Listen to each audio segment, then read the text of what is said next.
All right, welcome back to the Ottawa studios of Inside My Canoe Head. I am your host, Dr. D. Listen, today it's about getting back to basics. Preparedness is the art of placing order into chaos.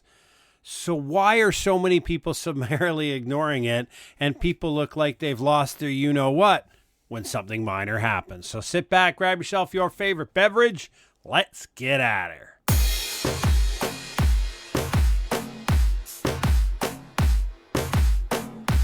All right, thanks again for joining us. And again, I always start this off with thanking you for all of your feedback, everybody reaching out to us, friends in Germany and around the world who drop us messages on email saying, hey, listen, we love what you do. Thanks for doing this. Or we have a problem with what you said, and here's our problem. Either way, give us your feedback. We greatly appreciate it here at Inside My Canoe Head and our parent company, Preparedness Labs Incorporated. We got websites, both of those names, .ca, Rocket. Have a great time. Thanks again for taking time out of your day to listen to us here at Inside My Canoe Head. We thought it'd be important to circle back a bit here as we closing out season 10 and coming to the end. And we want to talk about preparedness as the art of placing order into chaos, right? Chaos reigns. Chaos happens. As you look around this world, it seems to be a chaotic place. But when we think about it, when we say that phrase, preparedness is the art of placing order into chaos, it's obvious, right? Obviously, we know that. But the question should be posed is, since that is a most basic principle, why does the concept remain so foreign to the general population, right? We've seen significant studies from all across the globe, whether it's the big Canadian SEPR, the Survey of Emergency Preparedness and Resilience, that was conducted in 2014. It may be 10 years old, but from a statistical perspective, it still serves as a great example. FEMA training puts out their annual surveys, though their data models are always 3 years delayed. Don't criticize them too much. I got kicked off the platform once for kind of calling them out on their statistical analysis, but that's out there.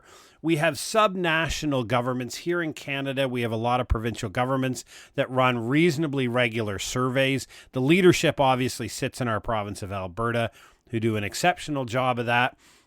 In the United States, quite a number of U.S. states do the same thing in subnational governments in Australia. The unity government in New Zealand does it, and a number of other places throughout Europe, Asia, and believe it or not, in sub-Saharan Africa. The data continues to come out. We get a great amount of data annually, and we rarely see, it doesn't matter whether it's in peer-reviewed academic articles or these government-posted surveys, that decades of public sector resident-facing preparedness communications across all mediums and in dozens of languages on almost every continent, and we rarely see a bump above 50% meeting the expected standard. Now, we can set the expected standard aside, because if you define a prepared individual as what the government does, so this is how the system works. The government tests in a survey what they believe a prepared individual has. Now, we all know the current message now that's out there in public sector resident-facing preparedness communications. And that message is be informed, have a plan, and have an emergency kit, right? So when a government tests to see if their population is prepared, what they're testing them against is their message, right?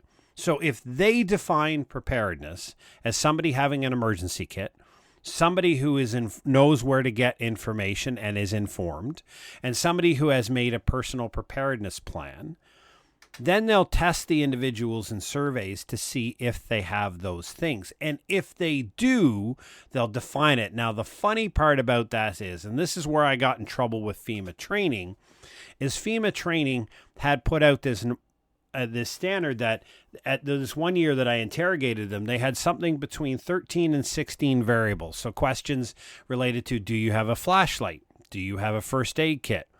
Do you have a family evacuation plan? Do you have a fire evacuation plan? Do you have working smoke detectors? Those were the type of questions they asked. And if an individual answered 50% plus one of those in a positive frame, they were considered prepared. It didn't matter which one of them, right? You could have a can opener and it would contribute to you being determined as falling within a prepared individual. This was the standard that the government of the United States, FEMA, was issuing. So when I called them out on it, I said, hey, listen, I could pick 6 really bad things from this list, or 7, whatever the 50% plus 1 was, and you would call me prepared, yet I likely couldn't find my way outside of a paper bag with that level of skills or equipment. I was summarily kicked off the platform and blocked from tagging them in posts. So sometimes when you challenge the status quo or you challenge the government, they don't like it very much. But we can clearly say those who would have listened to that message have. It's been out for decades and it hasn't changed for decades. And this preparedness week that went by in the beginning of May, they did the same thing. Rinse and repeat, same set of messages. The remainder of the population have summarily determined it to be not important or not worthy of their time. The problem is that a lot of the government communication experts just think if they repackage it, if they say it louder or more frequently, or do it on a new number of platforms, that somehow that will be breakthrough. The challenge is it's a sunk cost fallacy that I've written about before. Is that the message is done, it's over with, and you have to do something different. The problem is when you invest decades of time and hundreds of hours of creating this preparedness message, and it's wrong, and it doesn't influence the population, and it doesn't lead to a more prepared individual, it is difficult for organizations, especially government, public sector organizations, to look in the mirror and say, we have this wrong, and we must summarily change now and just walk away from the sunk costs that we've already put into it. But because there's so much time, effort, and resources embedded into it, it's very difficult for them to walk away. So we know that preparedness lives in a synoptic world with a plethora of academics, researchers, practitioners, and experts offering their informed and or experienced opinion on what falls within the definition of preparedness. Heterogeneity reigns, which provides the purveyor of the information much latitude in their delivery and frame. Thus, we have a widely diverging set of standards for the prepared individual. Again, if individual governments set their standards for a prepared individual, they will be testing what they believe to be correct. If what they believe to be correct is not correlated and does not lead to preparedness, then irrespective of the numbers they get, they're testing a bad question. And if you've ever spent time in researching, and I've spent 11 and a half years in university, maybe not so smart, but whatever, you understand the most important part of research is examining a phenomena is asking the right question, because a great answer to the wrong question can lead to some pretty significant problems. So here at Preparedness Labs Incorporated and Inside My Canoe Head, when we're working with clientele or students that we lecture and teach on, we often ask them a very simple question. I want you to take a second to reflect on this. If you were to describe the ideal avatar, the symbolic prepared individual, if that person was before us, how would you describe them? Right? How would you describe a prepared individual? If I told you this individual was standing in front of you in the room in physical form, how would you describe them? Now, the answers that we get generally fall within 3 categories. Someone with a certain set of skills, i.e., they have the capability or capacity or both to do something specific. The other answer is someone with possessions. In other words, somebody possesses the following list of equipment that therefore makes them prepared. Or the most common answer is a combination of both. Someone with these sets of skills and someone with these sets of possessions, we would define as prepared. Now, Few speak of it being an art, a lifestyle, a commitment. I mean, this is where we at Inside My Canoe Head deviate from the norm. We frame preparedness as these three elements. It's about attitude, personal responsibility, and strategic thinking. This is an art, a passion and dedication for individuals, organizations, corporations, and across all sectors of society. Preparedness is just not you and your family for a windstorm. Preparedness crosses through all the elements of your life, your corporate world. If you don't own a corporation, you probably work for one. And if you work for one, that corporation should be adopting some form of preparedness so the corporation itself is ready to navigate disrupted waters when exogenous shocks or the bad day happens, right? We say you cannot just purchase your way to preparedness, just as much as you cannot depend on others to provide for your safety. Now, there are a few basic exceptions to that rule, and there is a small but notable, important percentage of the population who, by no actions of their own, are incapable of providing themselves basic life-sustaining care, right? Somebody has to become prepared on their behalf. Small portion of the population, but we cannot dismiss the vulnerable and marginal within society. Now, I'm going to argue that dependency is a form of choosing to not make the necessary arrangements to provide support for yourself within your own means. So if you live in a democratic and free nation, which 94% of our listeners do, we actually got blocked out of a country, but I'll talk about that on a different episode. There is nothing an individual cannot provide. You know, saving a personal medical deficiency that impacts your ability to source a replacement source of preparedness. This is the principle of personal responsibility. Choosing to become prepared is a choice, one that we all make, noting that avoidance or apathy in and of itself is a decision. And you've heard this probably in a lot of discussions before. Not making a decision is a decision. If you're faced with a decision in life and you choose to not make it, and what a lot of people look at, it's too complex, it's too busy, there's too many things going on, I don't understand it, I'm just not going to make a decision, that is a decision in of itself, right? And that decision is no. So we live in a complex world. Right? Well, there's a number of exogenous shocks. And what I mean by exogenous is just a fancy word for external. It's something coming out of academia. It sounds really cool, but it really means something outside of yourself, right? We have polycrisis. Now, polycrisis, you may have heard, is a common name that comes around for when you have a number of events that are linked together, right? So a polycrisis means there are a number of significant events or threats that a country is facing that are all linked together, but they are distinct. So think about a polycrisis as the fact that if you're Ukraine, you're facing a Russian invasion, you're facing internal economic collapse, you're facing the effects of climate change, you're facing the effects of population dispersal, you're facing the effects of a number of things. Now put yourself in the countries of Hungary or Romania or Germany or Poland or the Baltics, right? You're not at war with Russia, but you're in a heightened emergency state. So there's a number of crises happening, and that's a polycrisis. And a lot of those are simply outside of your control. And that's the exogenous shock around it, right? And then there's the existential threats of nuclear war, coming Armageddon, whatever you may think. And these are all affecting and or have the direct potential to affect how you choose to conduct your life.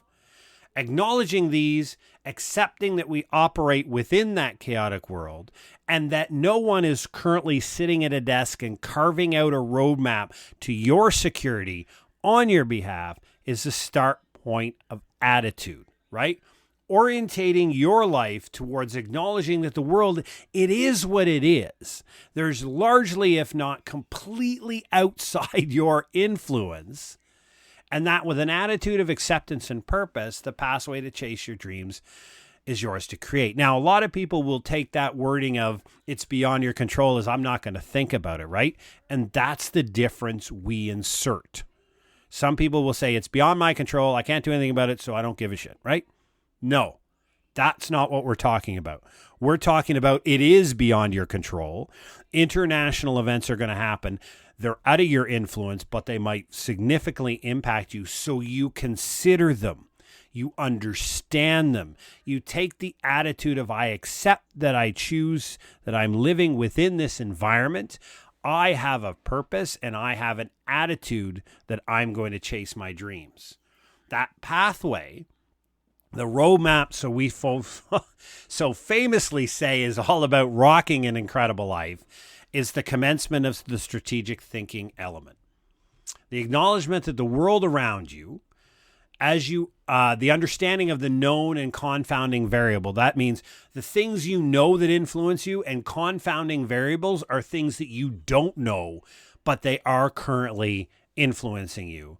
And the environment in which you choose to operate. So the political environment, the economic environment, the familial environment, understanding your risk tolerance and exposure. And we've done several episodes on how to understand your risk tolerance, right? Are you somebody who goes away for the weekend with a pair of clean underwear and you don't care, man? You'll just figure it out. Life is golden. Let's go see what I can find in the next town. Or if you're an individual that spends 40 hours trying to plan a weekend trip to make sure everything goes specifically so there's very little risk or uncertainty into it. That's your personal risk tolerance. It's going to be different for everybody. It's not right or wrong. It is just who you are, right? So those are the things that you live, and exposure. And this goes back to that attitude portion, right? You're exposed to a whole bunch of risks that are beyond your control. Don't ignore them. Accept them, understand how they influence what you would like to do, all lead to the necessary elements of strategic thinking, right? It's about developing strategy to ponder what you want to accomplish within a given time frame, where you'd like to move your life, and the need to protect yourself from shocks that we've spoken about at length that will influence your ability to follow the chosen path. Now, we've done several episodes earlier on in season 10 and late in season 9 about strategic thinking and strategic planning. They're two distinct things, but the idea being is there is a roadmap, right? Because it's up to you to figure out where you're going, and it's up to you to figure out how you're going to get there, because nobody's doing it for you, right? So if you have a dream, it's like I had a conversation with somebody not too long ago, and they said, I'd love to be a millionaire. And I said, listen, you and I can sit down right now and we can develop that plan. So you're a millionaire in 5 years. And I bet you it'll cost you no more than $3,000 of personal money investment over that time frame. That's it. The question, though, is whether you're willing to do the work required to get there, right? Millionaires, the average in the United States of America, and this is a bit of a deviate, but it's important. The average millionaire in the United States is in their late 40s, and the list of millionaires changes regularly. Something up to 55% of the millionaires on the millionaire list switch out every year. So people peak in and they pop out. They peak in and they pop out. The thing that makes people a millionaire, saving those people who won the birth lottery or are born into it or inherited it, is work, right? Are you willing to do 10 to 12 hours a day, 7 days a week, 360, I'll give you 5 days off a year, for 5 years without earning a dime? I'm serious, without earning a dime of income, basically paying for no more than some ramen noodles and a couch in a friend's house. Are you willing to put that effort in? If you are, you can be a millionaire in 5 years, right? So it's about, most people don't want to be a millionaire, and most people don't want to put that kind of thing in. Most people, that's not their dream. But if you don't take the time to sit down and say, hey, I personally am 53. I have a 1-year strategic plan, a 3-year strategic plan, and a 5-year strategic plan with very specific goals, very specific end states identified, and pathways to each one of them. Now, the 5-year pathway is a little bit more vague because there's a lot of things that can influence it. The 1-year pathway is pretty rock solid, right? I know where the gates are.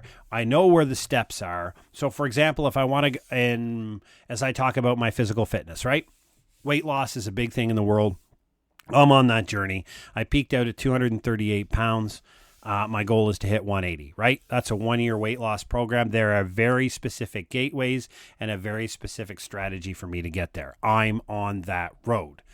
My physical maintenance for 5-year strategic plan looks a little bit more vague because, things happen to you, but generally it's along a certain path. So basically, if you want to rock an incredible life, which simply means you want to chase your dreams, the ones you have for you, while protecting yourself from all of these external exogenous shocks that are going to happen to you, that's important. So if preparedness is a structure of these 3 elements as we understand them, then the overall concept is simple. There is a chaotic world, moving at speed and containing significant events that are beyond your control to influence. You, and you alone, are responsible for placing order into chaos. It is simple, but not easy. This is why we existed inside My Canoe Head, to give you free information as it contains in the podcast. The information you hear on our podcast and with our guests is based upon research and evidence. We are non-apocalyptic. I'm sorry if you're looking for your end of the world bug out plan. You've got the wrong channel, because that reality is not going to exist. Our intent here is to provide you realistic preparedness information. Preparedness is about attitude, personal responsibility, and strategic thinking. That means you sit down on a Sunday morning with your favorite beverage. For me, that's black, dark roast coffee. And you sit down. And now, whether you use a whiteboard, and I'm looking at my whiteboard right now as I'm saying this, I've got a 3x4 foot whiteboard that hangs up in my office. It's probably the favorite thing in here next to my Blue Yeti mic that I absolutely adore. And I write everything on it. One, because I can see it. Every day as I'm working at my desk, I see the goals. I see what we're doing. I see what we're trying to accomplish here at the company. And I see it for the podcast, where we want it to go, what we want to reach. But you sit down, whether it's a piece of paper, your notes app on your Apple phone, or a whiteboard, and you simply, setting all things aside, what are your dreams, man? What are they? Look around right now. Are you doing it right now? Are you working towards it? Are you living it right now? And your dreams are yours. They're not up for me or anybody else to acknowledge as being correct, right? Some people, there's a huge simple living movement, and I think it's brilliant. There's something called voluntary simplicity. That's a movement that I followed for some time. Minimalism is another thing I adhere to in a lot of areas of my life. Simplification is a topic I've brought up many times on this podcast. Really, I'm an entrepreneur who's trying to build a dream, but it's a very simple dream. It is not complex. It's a difficult road to be an entrepreneur, but it's not hard. Hard from the sense it's very simple to lay out. It's laid out. I'm looking at it. It's half a whiteboard. The entire strategy for the next 5 years for the company is half a freaking whiteboard, and I'm staring at it right now. It's not that challenging. But if you don't articulate where you want to be, if you don't know what you're doing, then preparedness is pointless. If you have a plan, if you want to simplify your life, if you want to take stress, anxiety, difficulty, and challenges out of your life, if you just want to love your family, live at home, live simply, and just watch your family grow and chase dreams, and you want to play music on the deck, and you want to go to the local pub and listen to the local band and chat with friends, and that's really the extent of your dreams, then that is an incredible dream for you. But my question for you is, what are you doing to protect that dream? And to protect the dream, I mean all of those exogenous shocks, political, economic, familial, all of the things that are beyond your control, disasters, climate change, economic influences from ridiculous elections that may happen around the world. We could go on and on about all the things that are beyond your control. One of the things that we talk about in preparedness in our book and our video course is your trifecta of preparedness plans, right? And the third one is what we call the gateway and the door to understanding preparedness is far more than kit and shelter in place. That's the first 20% of preparedness, is having a shelter in place plan, being able to deal with your normal and expected emergencies or disasters that occur. That's the 20%. The trifecta, the third part that opens the door to the next 80%, is what is your plan when you get fired? Well, however your family is structured, multi-location, multi-generational, whatever it may be, what does your world look like, and what's your plan when your principal source of income is no longer available? You know, you may be the star employee in this incredible organization, and you're rocking a world, and it burns down tonight. You get up tomorrow morning, where you work is burnt to the ground, and you have no income. What's your plan? Because if your strategy is to just figure it out as you go, you're not a prepared individual. Preparedness is a whole of life. It's a lifestyle. And when you look at that trifecta of preparedness plans, you build that plan for what you intend to do when you get fired or lose your job for reasons beyond your control. You start understanding preparedness. You start understanding that it's bigger than an emergency kit. Though the first 20% is important, and we do it in our training. The first part of our training is all about that, teaching you shelter in place, communications plans, evacuation plans, power loss plans, the basic first 20% that anchors. But preparedness really begins to be powerful in your life when you understand the other 80%. And our course online, Adopt a Prepared Life, is available on our website, www.preparednesslabs.ca. We got a special on to the end of June on it. And in the month of July, we're adding the strategy portion. So that's going to be a new chapter with 4 or 5 lessons that are going to come out in the month of July that's going to help you design. We're going to take what's in a dozen podcast episodes and summarize it. That's the value of buying a book or buying a video course, not just in the sense that you're helping an entrepreneur out, but it summates everything. It takes hours. We have 270 plus episodes. Everything that's in all of our paid material is available free of charge on Inside My Canoe Head, right? I don't do anything secretly behind a paywall. What we do behind a paywall is what differs us from a lot of entrepreneurs is we summate it. We put it into 50 pages. We take, 45 hours of podcast voice and put it into 50 pages and sell it to you for $7 Canadian, which is a lot less American, right? That's what the paywall does for an entrepreneur, and that's what it does for the individual. Everything you want, everything you need to learn to adopt a prepared life is available on InsideMyCanoehead.ca. You can go there. You can listen to us on any of your favorite platforms. We have it on our YouTube channel. If you prefer to pop up YouTube on your TV, you can just play us. There's our symbol there, stays up, because we're getting better we're bringing out some new Zoom live interviews that are coming out later this month. That'll be interesting and a lot of fun. But it's all there and it's all free, right? Everything you need to adopt a prepared life, everything that I've said on this episode and the 270 previous episodes is available free of charge. It always will be. That's our community service to you. That's something that we believe in, near and dear to our heart here at Inside My Canoe Head. Absolutely, without a question, that is who we are. If you're interested in summative, targeted, focused, and organizationally succinct way of adopting a prepared life, move over to our website, look through the paywall. And if you're interested in what we also have, if you drop over to the website, and I'll end this on here, we have a number of free downloads, right?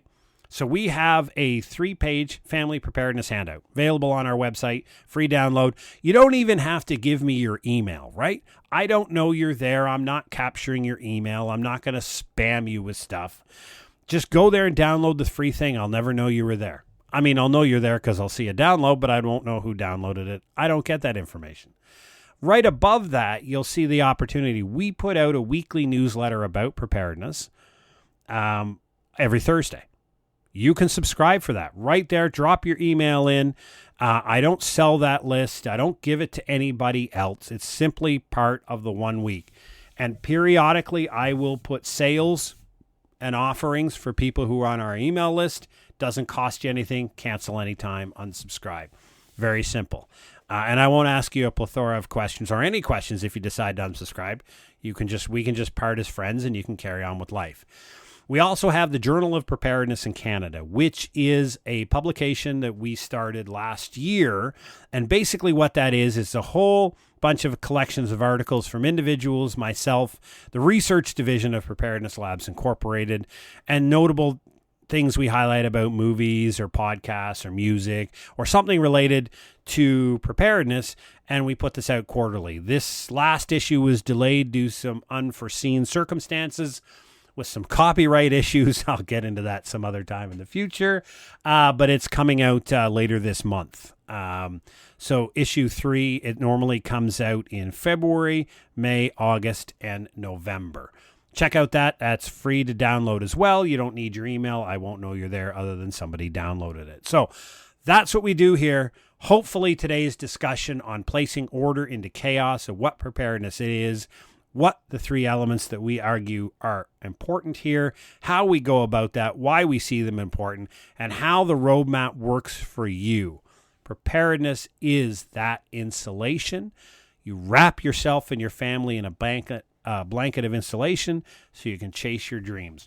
Whatever they may be, it may be to be a simple life. It really is. Or you may want to start your own business, or incredibly, you may want to be a published author. Whatever your dreams are, they're important to be protected. Protect your dreams, protect your life, and do so with a frame of preparedness. So thanks for joining us this week at Inside My Canoe Head. We appreciate you being here. If you do nothing else than what we've talked about, please share this podcast with a friend. Tell them about it. It's free across all platforms. Take care and stay safe.